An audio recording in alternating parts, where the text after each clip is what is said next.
بسم الله الرحمن الرحيم السلام عليك يا أبا الرحیم الحمد للہ الذی جعلنا من المتمسکین بولایت امیر المومنین۔ السلام علیکم یا علی علیہ السلام مدد۔ آپ دیکھ رہے ہیں ہمارا آفیشیل یوٹیوب چینل۔ ناظرین گرامی قدر، میں اس وقت سفر زیارات پہ ہوں اور نجف اشرف میں موجود ہوں۔ گزشتہ کچھ دنوں سے سوشل میڈیا پہ ایک باز گشت سنائی دے رہی تھی اور وہ دو مذہبی شخصیات کے ایک دوسرے کو مقابلے کی چیلنج کی آوازیں تھیں، اور پھر آج کے دن میں کچھ سننے میں ایسا آیا کہ ان میں سے ایک فریق اول دوسرے کے دروازے پہ گیا، وہاں پہ کچھ ویڈیوز بنی اور پھر اس میں سے ایک کی جیت اور ایک کی ہار تصور کیا گیا، اور اس طرح کا ملا جلا سا رد عمل جو ہے وہ طرفین کی طرف سے پایا گیا۔ مجھے نہیں سمجھ آیا کہ ساری مہم کا مقصد جو ہے وہ تبلیغ حق راہ نجات تھا یا ذاتی شہرت کے لیے سوشل میڈیا کا استعمال تھا۔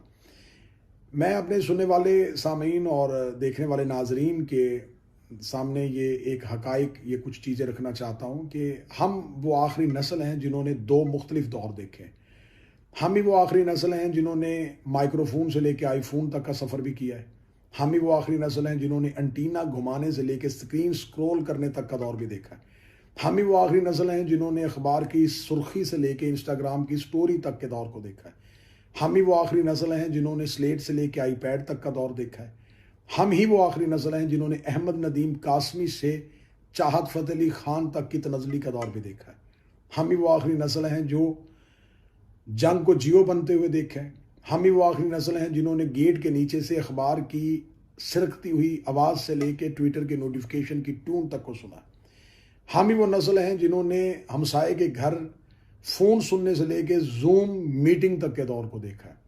ہم ہی وہ آخری نسل ہیں جنہوں نے یار، دوست، سجن، بیلی جیسے محبت والے الفاظ کو فالورز، ویورز، سبسکرائبرز اور گفٹرز کے ناموں میں تبدیل ہوتے ہوئے دیکھا۔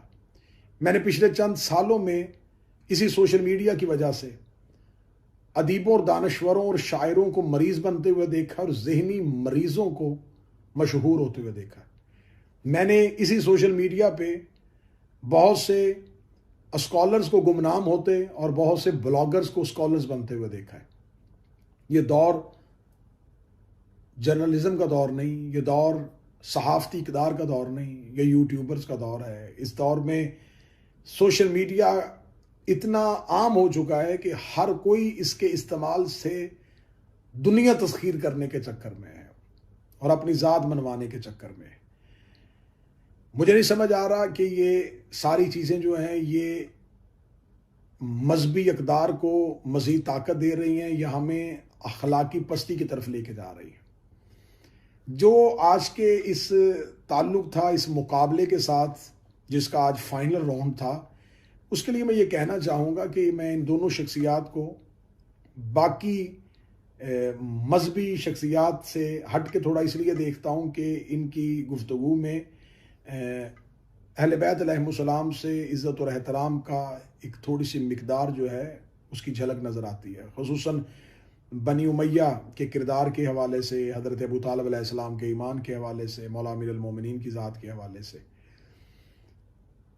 جہاں تک تعلق مناظرہ کا ہے تو مناظرہ جو ہے اس کو اگر ہم اس کا معنی دیکھیں تو دو چیزوں کے درمیان نسبت کے بارے میں درست بات کو ثابت کرنے کے لیے فریقین کا ایک دوسرے کے ساتھ گفتگو کرنا یہ مناظرہ کہلاتا ہے۔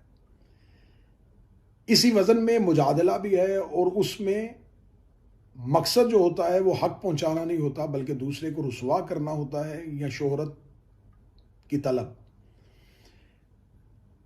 علم مناظرہ کے قوانین ہیں، علم مناظرہ کی شرائط ہیں، علم مناظرہ میں 20 شرائط اور قوانین پائے جاتے ہیں۔ آداب مناظرہ کیا ہونا چاہیے، حق میں مناظرہ کس کو ہونا چاہیے، مناظرے کا وقت، مناظرے کا تعین، مناظرے کے موضوع، مناظرے میں فریقین کی حیثیت کیا ہوتی ہے، ان تمام کا تعلق بالآخر ایک علم کے ساتھ ہے۔ اور میرا خیال ہے کہ یہ جو آج کی جو بات ہے اس میں کہیں بھی اس علم کو مد نظر نہیں رکھا گیا۔ اس میں سوشل میڈیا پہ چیلنج کیا گیا، سوشل میڈیا ہی پہ انکار کیا گیا، سوشل میڈیا ہی پہ ایک دوسرے کو شکست خوردہ اور خود کو فاتح اعظم کے القابات دیے گئے۔ میرا خیال ہے کہ ان تمام چیزوں سے نکل کے، جیسا کہ آج کے دور میں سوشل میڈیا نے آپ کی آواز کو اتنا طاقتور کر دیا ہے کہ اب آپ کو آرٹیکل کسی اخبار میں دینے کی ضرورت نہیں ہوتی، یا آج آپ کو کسی ٹاک شو میں بیٹھنے کے لیے کسی میڈیا کے چینل کی ضرورت نہیں ہوتی۔ آپ اپنی آواز کو بڑی آسانی سے دوسروں تک پہنچا سکتے ہیں۔ آپ کے ہاں جو بھی نظریات ہیں، جو بھی عقائد ہیں، آپ اس کو سوشل میڈیا کے ذریعے عوام الناس کے سامنے رکھیں، فیصلہ عوام الناس پہ چھوڑیں کہ وہ کس کو قبول کرتے ہیں اور کس کو نہیں کرتے۔ اس میں یہ ساری چیزیں کہ اگر آپ کسی ایک کے نظریات اور عقائد کو جھٹلانا چاہتے ہیں تو آپ بڑی آسانی سے ان کے عقائد و نظریات کو سوشل میڈیا ہی کے ذریعے سے جھٹلا بھی سکتے ہیں، اپنے حق میں دلائل بھی دے سکتے ہیں، اپنی بات کو دوسرے کے سامنے بیان بھی کر سکتے ہیں۔ لیکن ان تمام چیزوں کے لیے ایسے رستوں کا تعین کرنا یہ عقل سے باہر ہے۔ اور میرا خیال ہے کہ ان دو شخصیات کے درمیان کوئی ایسی چیز طے بھی نہیں پائی تھی، کوئی ایسا مقام کا تعین بھی نہیں ہوا تھا، کوئی آداب مناظرہ بھی طے نہیں پائے گئے تھے، کوئی ایسی چیزیں بھی نہیں ہوئی تھی۔ یہ صرف اور صرف ایک سادہ لو عوام کی نظروں کے سامنے کسی ایک انسان کو گرانا اور دوسرے انسان کو منوانا، اس کے علاوہ کچھ بھی نہیں تھا۔ اس میں جو مرکزی کردار جو ایک یوٹیوبر، ایک اینکر جو اپنا ادا کر رہے تھے، جس کی آج ایک چھوٹی سی تصویری جھلک دیکھی، جو اپنے گلے میں فلسطین کا علامتی کپڑا لیے ہوئے ایسے جا رہے تھے جیسے وہ اسرائیل کو فتح کرنے کے لیے جا رہے ہیں۔ تو یہ تمام چیزیں جو ہیں وہ بالآخر نقصان ہماری نسل کو پہنچا رہی ہیں۔ بہتر طریقہ کار یہ ہے کہ آپ کو کسی کے بھی عقائد و نظریات سے اختلاف ہے، آپ سوشل میڈیا پہ اس کی رد پیش کریں، اپنے عقائد و نظریات کے تحفظ کے لیے، اور اس پر دلائل دیں اور فیصلہ عوام الناس پہ چھوڑیں۔ لوگوں کو اپنا اختیار، اپنی عقل کا اختیار آزادانہ طور پہ استعمال کرنے کے لیے مواقع فراہم کریں۔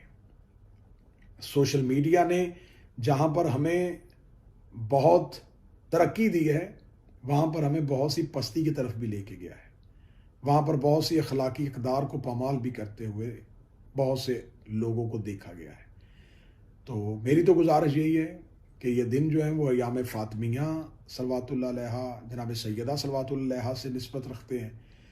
تو یہ جتنی بھی مذہبی شخصیات ہیں، یہ بجائے اپنی طاقت کو، اپنی توانائی کو ان منفی سرگرمیوں میں صرف کرنے کی بجائے آپ جناب سیدہ صلوات اللہ علیہا پہ گفتگو کریں، آپ اپنے عقائد و نظریات میں جناب سیدہ صلوات اللہ علیہا کی ذات کے بارے میں، ان پر ہوئے مظالم کے بارے میں کھل کے بات کریں، گفتگو کریں، تاکہ دنیا کو حق کی طرف لے کے جائیں، دنیا کو سچ کی طرف لے کے جائیں، نہ کہ اپنی شہرت، اپنی ذاتی حرص کی ایک طلب جو ہے اس کو مد نظر رکھتے ہوئے ہم اخلاقی طور پہ اتنی پستی کا شکار ہو جائیں کہ لوگ پھر ہماری مثالیں دیں۔ خدا میرے ملک پہ رحم فرمائے، اور خدا میرے ملک کے اکابرین کو عقل، شعور عطا فرمائے، اور راہ ہدایت کے لیے میرا مالک حق دیکھنے والی آنکھ، حق سننے والا کان اور حق بولنے والی زبان عطا فرمائے۔ اپنی دعاؤں میں مجھ حقیر کو یاد رکھیے گا۔ السلام علیکم یا علیہ السلام۔